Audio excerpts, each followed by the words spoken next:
दोस्तों हम लोग पढ़ रहे थे एक बुक जिसका नाम था जीतना है तो खुद से लड़ो। उसका 4 चैप्टर हम लोगों ने पढ़ लिया है। आज उसका 5वां चैप्टर है जिसका नाम है अनुशासन का महत्व। चलिए पढ़ते हैं कि आखिरकार अनुशासन का क्या महत्व है। पिछले अध्याय से हमने सीखा है कि वर्तमान में चॉइस सही रखना आवश्यक क्यों है।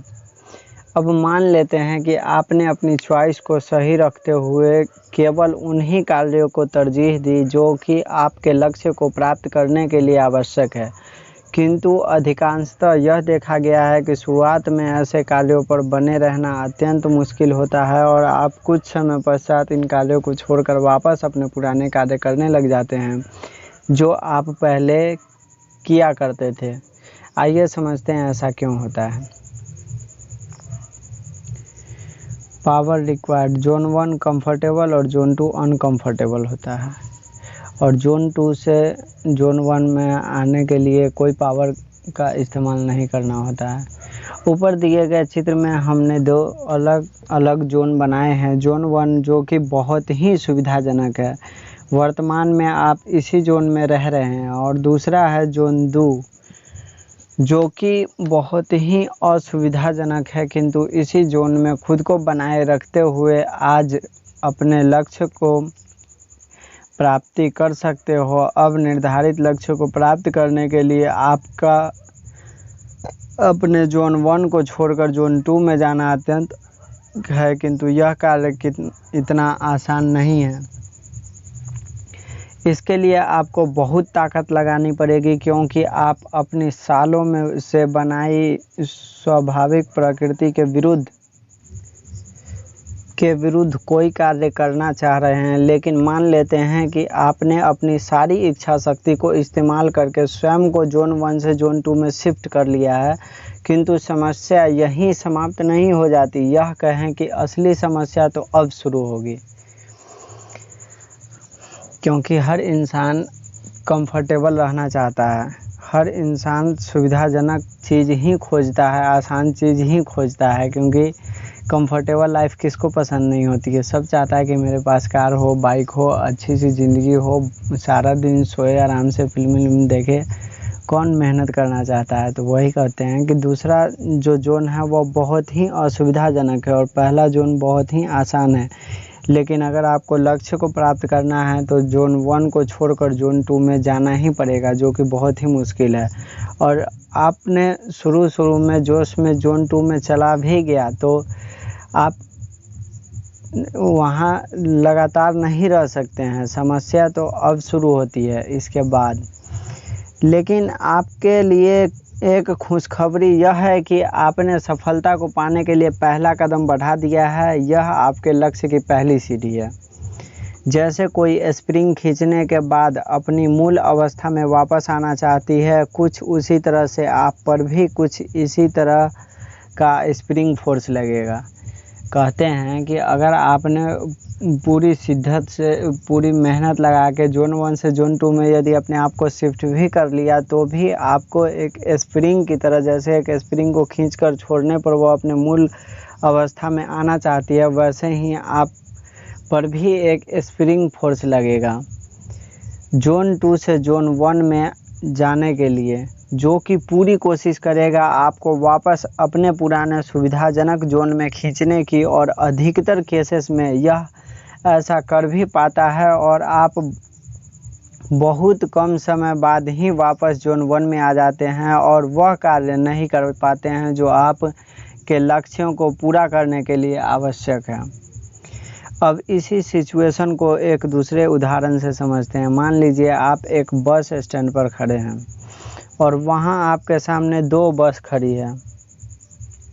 एक बस वह है जिसमें सीट तो खाली पड़ी है, लेकिन वह आपके लक्ष्य के विपरीत दिशा में जाएगी, और एक वह है जो खचाखच लोगों से भरी पड़ी है, किंतु आपके गंतव्य की तरफ ही जा रही है। गंतव्य मतलब आपके लक्ष्य की तरह ही जा रही है जहां आपको जाना है।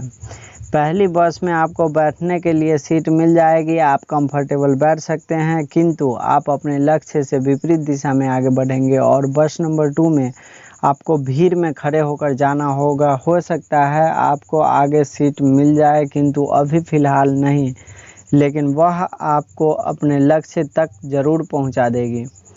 आप किस बस में जाना पसंद करेंगे? भाई सिंपल सी बात है, बस दूसरे बस में जाना पसंद करेंगे, क्योंकि हमें अपने लक्ष्य पर पहुंचना है। कंफर्टेबल बैठ के क्या फ़ायदा होने वाला है जब हम लक्ष्य तक पहुंच ही नहीं पाएंगे। तो वही लेखक कहते हैं, मैं जानता हूँ आप में से ज़्यादातर का जवाब बस नंबर 2 ही होगा। आप लोगों का जवाब शायद यही होगा कि यह तो स्वाभाविक है कि मैं बस नंबर 2 में ही बैठूं, भले ही वह कितनी भी असुविधाजनक क्यों ना हो। मुझे मेरी मंजिल तक तो वही पहुंचा सकती है, बस नंबर 1 तो मुझे मेरे मंजिल से दूर कर रही है।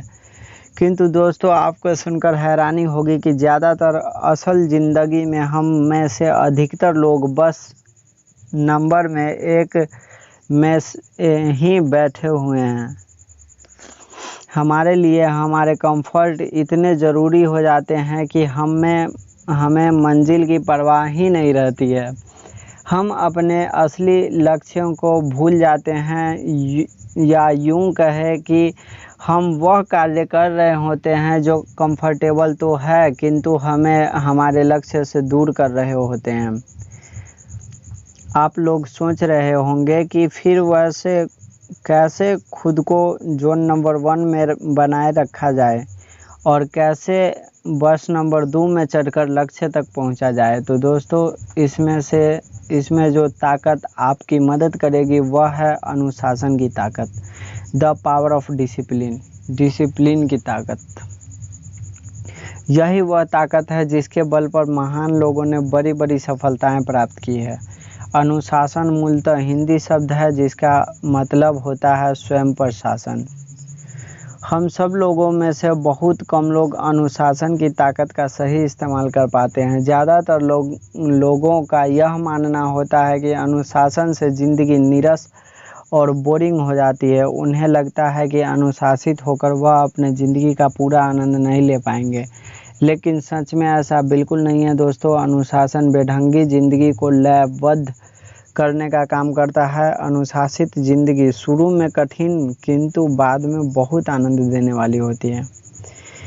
आप सभी ने कछुए और खरगोश की कहानी तो सुनी ही होंगी, वही दूसरी क्लास वाली जो आप लोग पढ़े होंगे, जिसमें खरगोश बहुत आगे निकलने के बावजूद अति आत्मविश्वास में बीच में ही आराम करने लग जाता है, लेकिन कछुआ अनुशासन और निरंतरता के दम पर खरगोश से पहले रेस पूरी कर जीत जाता है। बिना अनुशासन के योग्यता का सही उपयोग नहीं हो पाता है और आप योग्य होते हुए भी हार जाते हो, किंतु अनुशासन के दम पर आप बिना योग्यता के भी जीत हासिल कर सकते हैं। लक्ष्य को हासिल करने के लिए आपको अपने कंफर्ट जोन को छोड़कर एक अनकंफर्टेबल माहौल में जाना पड़ता है। वह सभी कार्य करने होते हैं जो शायद आपके लिए अभी बहुत ही असुविधाजनक तो ज़रूर है, लेकिन सफलता दिलाने वाले हैं। तो यहाँ आपका मन जिसे नज़दीक का फ़ायदा जल्दी दिखाई देता है, वह बार बार आपको आपके सुविधाजनक जोन की ओर धकेलने का पूरा प्रयास करेगा। आपको तरह तरह के कारण देगा कि क्यों आपको इस कार्य को नहीं करना चाहिए, क्यों आपको मेहनत नहीं करनी चाहिए, आप इन कार्यों को करने के बाद भी असफल हो सकते हैं हो इत्यादि। किंतु आपको अपने मन को हराना होगा और उसे हराने में आपके सबसे बढ़िया हथियार के तौर पर यूज होगा अनुशासन। अनुशासन उस भार की तरह ही है जो बल खाती हुई रस्सी को सीधे रखने के लिए अत्यावश्यक है। सदैव याद रखें दोस्तों, बिना अनुशासन के आप अपनी वर्षों से चली आ रही ज़िंदगी में कोई भी परिवर्तन संभव नहीं बना सकते। अपेक्षित लक्ष्य को प्राप्त करने के लिए अनुशासन सबसे महत्वपूर्ण कुंजी है। लेखक कहते हैं कि दोस्तों, आप लोग हमेशा याद रखें कि अनुशासन के बिना आप अपने सदियों से आ रही ज़िंदगी में कोई भी परिवर्तन नहीं ला सकते हैं। अपेक्षित लक्ष्य को प्राप्त करने के लिए, अपेक्षित मतलब जो आपकी इच्छा है, उस लक्ष्य को पाने के लिए अनुशासन सबसे महत्वपूर्ण कुंजी है।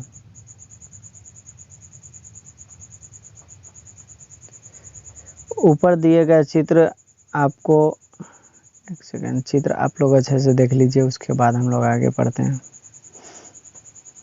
ऊपर दिए गए चित्र में आपको यह समझ आ रहा है कि पावर ऑफ डिसिप्लिन आपको जोन 2 से जोन 1 में जाने से रोकेगा, मदद करेगा कि आप जोन 2 में बने रहें, या अगर दूसरे शब्दों में कहें तो लक्ष्य को प्राप्त करने वाले कार्यों को बिना रुकावट निरंतरता के साथ करते रहें। और खुद को अनुशासन में बनाए रखने का सबसे बढ़िया तरीका है खुद को बार बार यह याद दिलाना कि यह लक्ष्य तुम्हारे लिए क्यों इतने आवश्यक हैं, क्यों तुम इन लक्ष्यों को पाना चाहते हो, ज़िंदगी में तुमने कितने दुख झेले हैं, और इन लक्ष्यों को प्राप्त करने से तुम्हारी यह ज़िंदगी किस तरह बदल जाएगी। लेखक कहते हैं कि खुद को अनुशासन में बनाए रखने का सबसे बढ़िया तरीका है कि आपको हमेशा अपने आप को यह विश्वास दिलाते रहना चाहिए कि आखिरकार यह लक्ष्य आपके लिए क्यों आवश्यक है, आपके लिए यह क्यों ज़रूरी है, ज़िंदगी में तुम इतने दुख क्यों झेल रहे हो, और इन लक्ष्यों को प्राप्त करने के बाद आपकी ज़िंदगी बदल जाएगी। अगर आप में सफलता को प्राप्त करने की तीव्र इच्छा है तो अनुशासन में बने रहना आपके लिए और भी आसान हो जाएगा। लक्ष्य को प्राप्त करने की ज्वलंत इच्छा आपकी पावर ऑफ डिसिप्लिन को और भी बढ़ा देगी, और फिर कोई भी आकर्षण, कोई भी कंफर्ट आपको आपके मार्ग से नहीं हटा सकता। लेखक कहते हैं कि यदि अगर आप में सफलता पाने की तीव्र इच्छा होगी तो अनुशासन में बने रहना आपके लिए बहुत ही आसान हो जाएगा, और कोई भी अट्रैक्शन, कोई भी बाहरी फैक्टर आपके जो इच्छा है, पावर ऑफ डिसिप्लिन है, उसके ऊपर प्रभाव नहीं डाल सकती, उस पर फैक्ट नहीं डाल सकती। इसीलिए पिछले अध्याय में आपने यह सीखा कि लक्ष्य निर्धारण स्वयं आप ही के द्वारा होना चाहिए, और क्यों आप दूसरों के द्वारा निर्धारित लक्ष्यों को कभी प्राप्त नहीं कर सकते, अथवा प्राप्त कर भी लें तो सच्ची खुशी से सदैव वंचित रहेंगे। आपके द्वारा निर्धारित लक्ष्य ही आपके दुखों को आपकी सच्ची खुशी में तब्दील कर सकते हैं, और क्योंकि लक्ष्य निर्धारण जब स्वयं आपके द्वारा होगा तो उन्हें पाने की तीव्र इच्छा भी ज़रूरी होगी, जो आपको अनुशासन में बने रहने में आपकी मदद करेगी। तो हमारा आज का जो चैप्टर है वह यहीं पर ख़त्म होता है। उसके बाद आगे का चैप्टर हम अगले दिन पढ़ेंगे। दोस्तों, आपको अपना कीमती समय हमें देने के लिए धन्यवाद।